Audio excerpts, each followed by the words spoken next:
Hello, and today is September 20th, 2010, although I've been calling today September 21st all day, including my school notes and the job applications I put in and everything else I've done. So, I guess for me, I'm a day ahead of you all. I am secretly from the future. And, in the future, quite a bit happened today, actually.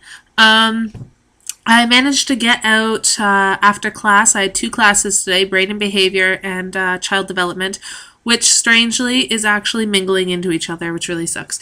Anyways, the first thing that I want to talk about, and the main reason that I'm actually making this, is because a case has come up where in 2009, a man in Kentucky strangled his wife to death. Now, I've said it once and I'll say it before, there's not much else to do in Kentucky. But normally I would just look at this as a homicide, okay? Another homicide. There's tons of it in the world, unfortunately. But this case particularly caught my attention. The man is pleading not guilty due to a temporary insanity of over-caffeination. Yes, that you heard me right. Over-caffeination, which means he is claiming that the energy drinks and the coffee and the diet pills that he was taking caused a moment of temporary insanity. Now, this is actually passed in courts before.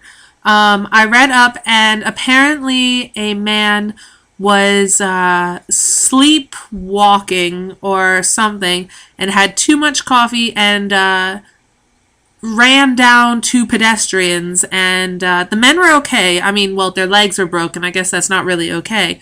But the driver actually got away on a plea of temporary insanity because psychologists checked him out and said, yeah, he actually drove his car while hyped up on coffee. But the thing that is getting me with this one is that he doesn't remember doing it. That's the first thing.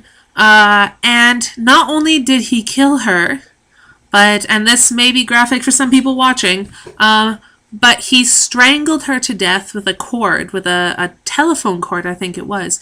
He strangled her to death and then used that cord to bind her hands and then found another one to bind her feet. Now, he claims that he wasn't sleeping, and he was taking these diet pills and these caffeine pills because he was afraid his wife was going to take his 2 children and leave him. So, let me get this straight. You're afraid your wife's going to leave, so you drink lots and lots of coffee and energy drinks, and you take diet pills for some strange reason, and you temporarily go insane and you kill your wife, tie her up, and toss her somewhere. Now, I'm a psychology student, as some of you know, and I'm not saying I know all the answers. I definitely don't. I'm second-year psychology, and most of it gets mixed up in my head. I just want to be a person that sits there and goes, and how do you feel about that? So, I don't know everything. I could be wrong. But as far as I know, yes, coffee's a stimulant, but it doesn't cause you to have blackouts. Not like this. I have never heard of somebody saying, yes, I drank so much coffee that I blacked out and hit somebody. No, I've never ever heard of it.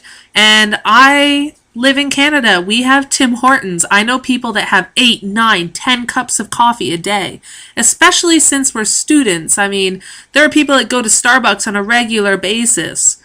So this case just absolutely blew my mind that he was claiming temporary insanity due to over-caffeination.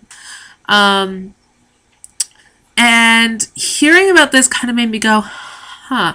I mean, yes, there are certain things. I mean, you're taking a mix of diet pills and caffeine and energy drinks, which aren't good for you in the first place.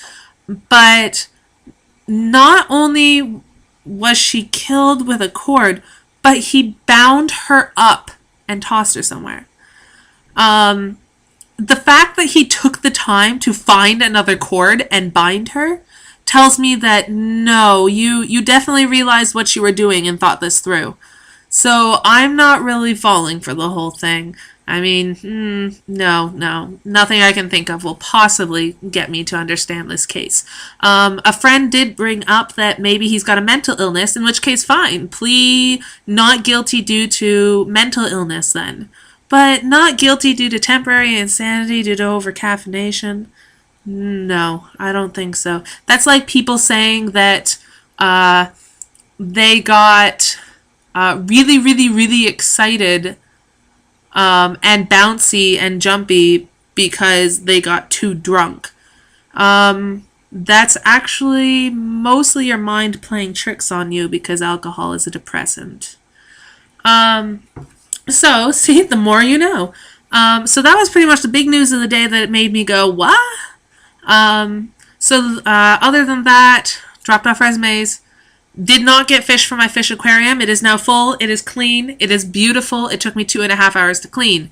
But the lady wouldn't let me have fish because it's got to run for 2 weeks before I'm allowed to put fish in it, or else they'll die of new tank syndrome. Dropped off some resumes, have an interview on Friday, hopefully get a job, buy lots of really, really cool shoes because it's at a shoe store. And that's about it for my day. Now I'm going to go back and play some more Birth by Sleep and try and beat Stitch's World because Stitch's World sucks. So if you have any comments or ideas on the story that I just told about the guy in Kentucky, you can find it online quite a few places. Leave them in the comments below. I'd love to hear what you guys think about this. I mean, I am obviously dumbfounded that somebody is actually doing this, but maybe you guys have heard of it. Maybe I haven't done my research very well, which, let's face it, I'm a university student. I will take my outs when I can get them. So let me know what you think.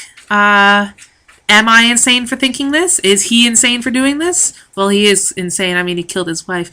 But yeah, so let me know what you think, and hopefully I will talk to you guys soon.